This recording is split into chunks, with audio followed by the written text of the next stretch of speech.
decía muy importante: un cristiano sin cruz es una persona estéril. ¿Por qué? ¿Por qué un cristiano sin cruz es una persona estéril? ¿O corre ese peligro de ser estéril? ¿Por qué diría ese pensamiento del Papa Francisco? Hoy el acto que se hizo hace días de la entronización de la cruz en sus hogares, ¿por qué creen? Porque no nada más es, como dice el Papa Francisco decía, cuidado de que no vayan a ver una cruz como un adorno o nada más como meramente como un signo. La cruz tiene un sentido muy profundo. ¿Cuál es el sentido profundo? Para muchos es una locura y para otros también es, ante todo, como dicen, escándalo. ¿Por qué? Porque es una locura y porque es un escándalo. Cuando se habla de cruz, de sacrificio, como dicen a veces, patitas, ¿para qué te quiero? ¿Por qué suele pasar eso? Porque, como dice el Papa, decía el texto, ¿cómo orar? ¿Cómo invocar el nombre de Dios? ¿Cómo estar en una contemplación?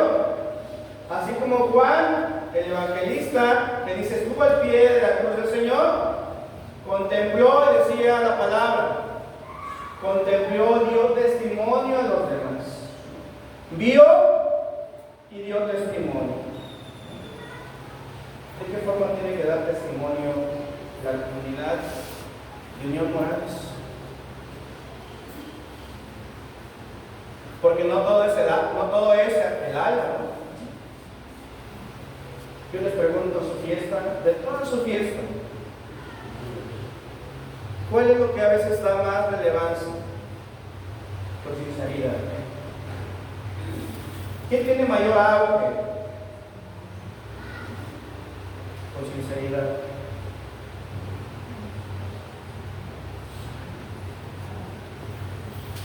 ¿A qué le pone? ¿Dónde se centra más el corazón?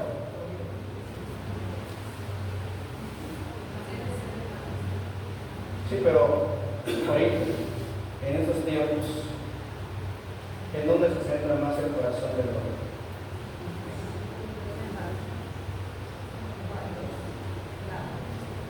En el alma.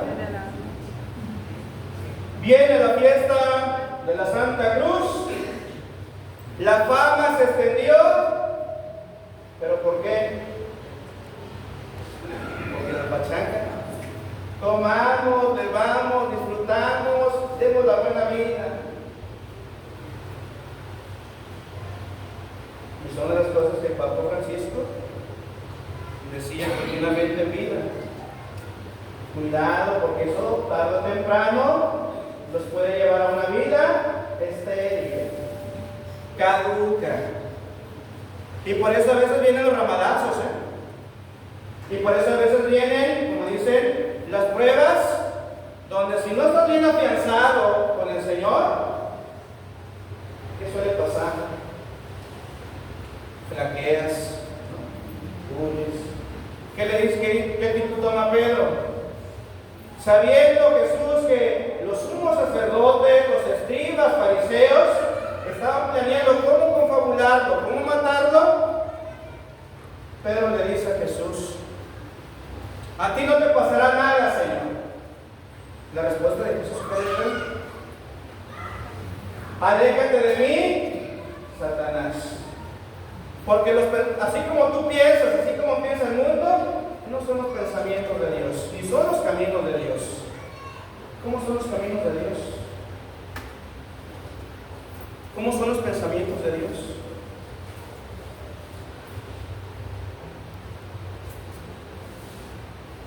¿Cómo son los pensamientos de Dios? ¿Cómo es Dios?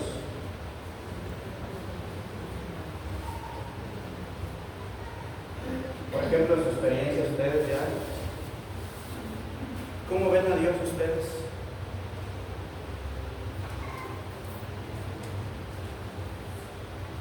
Porque Dios quiere que cada fiesta de exaltación de la cruz veamos la locura que el Señor hizo por ti y por mí. Que al contemplar no nada más sea una contemplación, como dice, nada más que pasemos por ello, sino al contrario, tenga un sentido más profundo. ¿Cuál sería el sentido más profundo?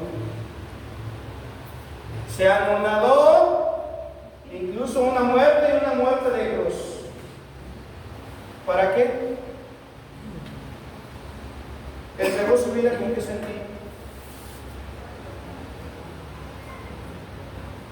Para que seas rey, para que seas revestido, para que tengas majestad, y sobre todo, como dice un texto bíblico de la segunda lectura, ¿no? Dios lo exaltó sobre todas las cosas. La pregunta es, ¿tú quieres ser exaltado ante Dios? Les pregunto. Sin miedo, porque no quiero que me vean así como el ogro, ¿no? ¿Quieren ser exaltados ustedes? ¿Qué tendremos que hacer?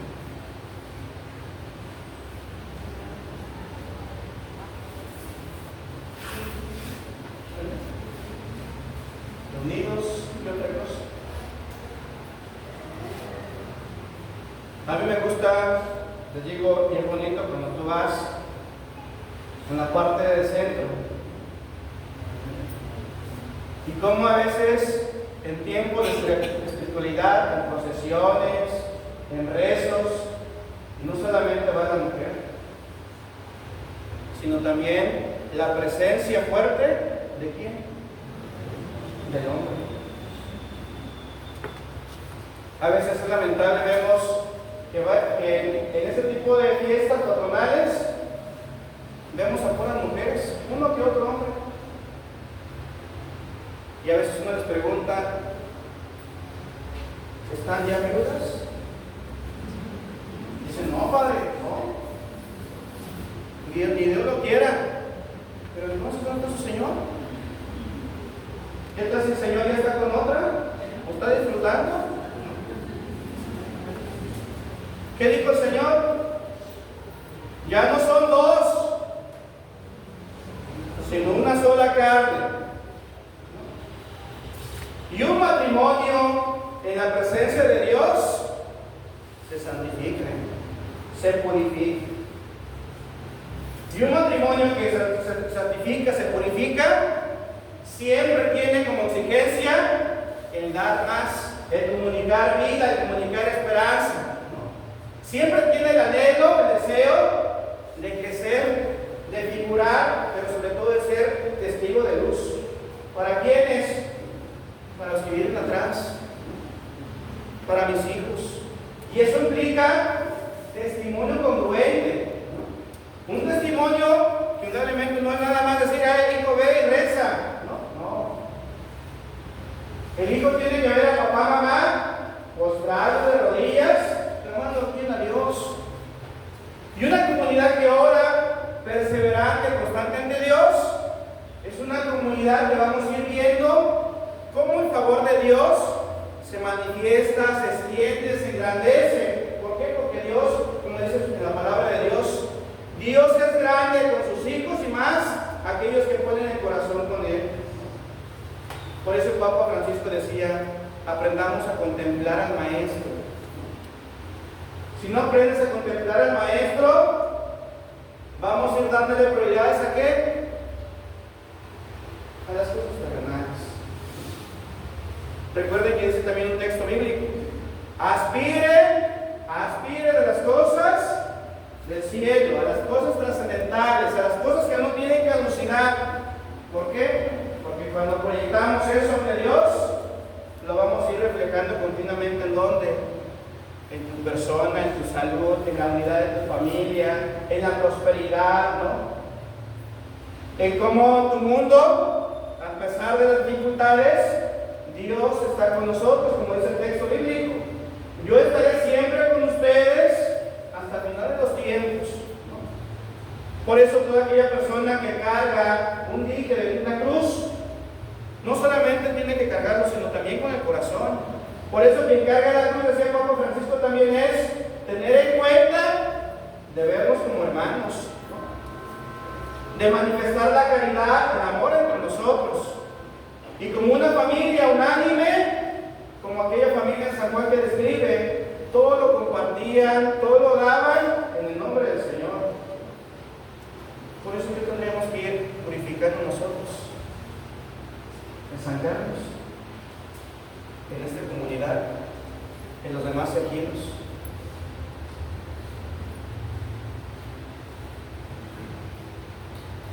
Cuando estábamos en algunas cositas por modificar, en San Carlos, en esta comunidad y entre otras,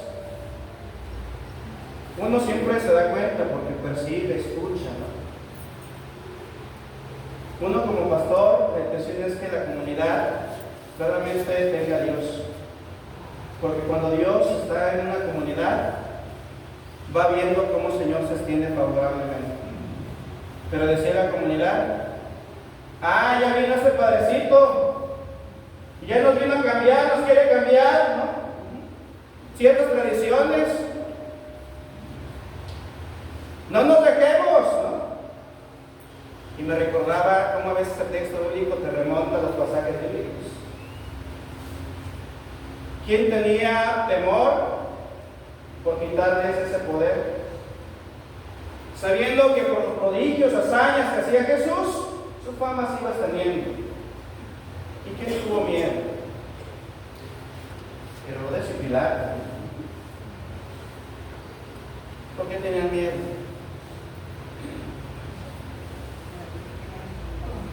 Porque los tenían miedo que los destronaran. Por eso es como a veces, cuando el Señor busca, como dice la palabra de Dios, no vengo a abolir la ley, sino vengo a darle perfección a la ley. ¿No? Como a veces no nos gusta, nos incomoda, gritamos, proliferamos, ¿no?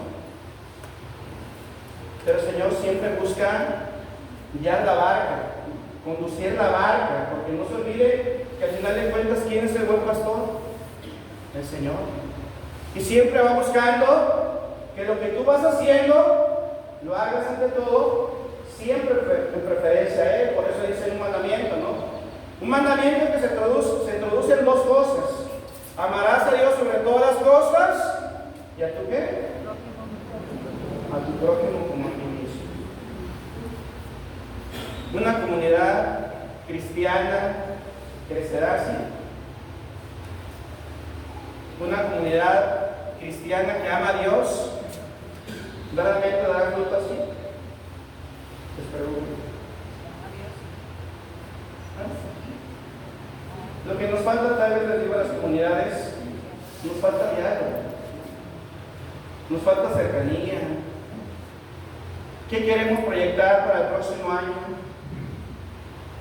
¿Qué queremos de nuestra comunidad? Y tengan por seguro que cuando se planifica, miren, lo que ponemos el día de mañana aquí en el altar, aquí en la presencia de Dios, cuando el Señor dice, ve la intención de cada uno de nosotros, Dios te lo recompensa, te lo gratifica, te lo multiplica al 100%. Pero siempre con esa intención. Y entonces sí, cuando primero está Dios sobre todas las cosas, viene el otro. El Papa Francisco lo venía también remarcando. Un católico es alegre, pero qué bonito ya venir, ya le dices su lugar a Dios, le das gracias, lo bendices, lo reconoces, y entonces sí viene el alba. Yo no sabía, yo pensaba que en el alba iban a poner sus candiles, y pensaba que el alba, como en el texto lo marca, ¿no? Oraban sin desfallecer. Yo nunca imaginé que era el alba con música y todo eso. Y no que esté mal, pero lo bonito después viene eso. Una vez que contemplamos al Maestro, ahora sí, disfruten, gocen, porque un cristiano es alegre. Porque un cristiano, después de haber contemplado al Maestro, tiene esa actitud, ¿no? Donde nos regocijamos todos, porque muchos vienen de fuera, Y qué bonito es estar en mi tierra. Pero qué bonito es, como les digo, primero vamos enmarcando el nombre de Dios sobre todas las cosas. Yo le pido mucho a Dios, de verdad, y no dejo de pedirle, porque las comunidades nos vayamos perfeccionando muchas cosas. Como pastor, uno tiene que, como dicen, tener paciencia. Como pastor a veces uno tiene que tolerar muchas cosas. Como pastor a veces uno tiene que ser prudente. Como pastor a veces tiene uno que ir aprendiendo también a caminar con el pueblo, pero siempre tratando de no amoldearnos como esta tierra, sino como el Señor lo pide. Pero por eso te pido, Señor, que poco a poco en el tiempo vayamos cambiando muchas cosas, pero siempre para bien del Señor.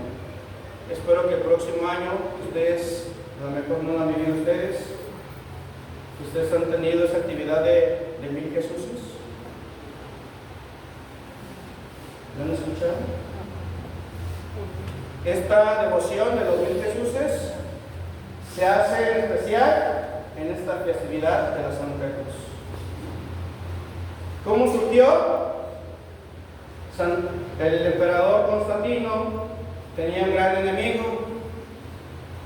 y como su enemigo tenía mayor fuerza de poder, dijo: no sé cómo le voy a hacer para poder vencerlo.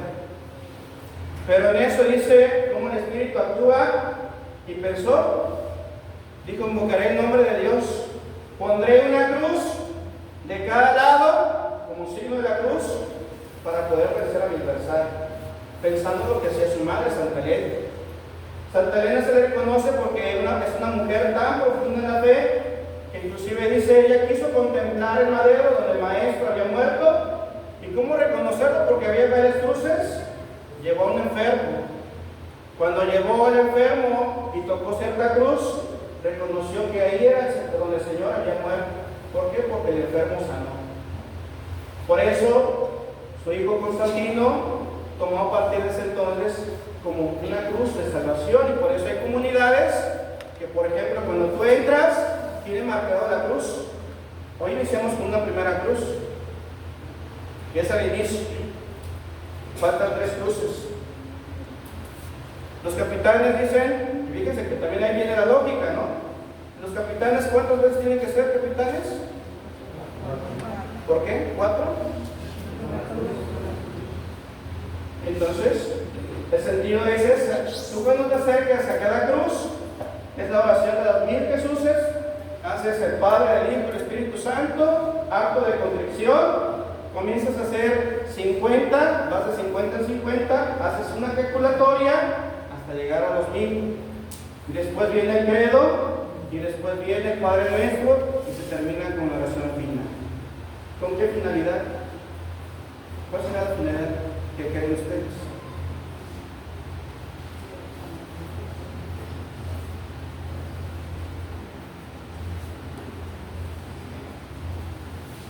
¿Cuál sería la finalidad? La finalidad de nombrar el nombre de Jesús continuamente es alejar, desterrar a quién? Al enemigo. Ese enemigo que siempre está bebedando, está siempre al acecho de cada uno de nosotros. Por eso, ojalá, si lo platicamos en los próximos que ahora van a tomar, sobre todo esta encomienda, pues sobre todo van a tener correcto. Pero siempre favoreciendo, tratando de favorecer a quién, al pueblo de ustedes. No se trata, como dicen, de incomodar, no se trata, como dicen, tal vez de hacerlos sentir mal, no, sino al contrario. Que vayamos creciendo, perseverando cada vez más en las cosas de Dios. Y tengan por seguro, como dice el texto bíblico, todo lo demás se les va a dar, ¿por qué? Por el Señor. Dios es así. En el nombre del Padre, del Hijo y del Espíritu Santo. Amén.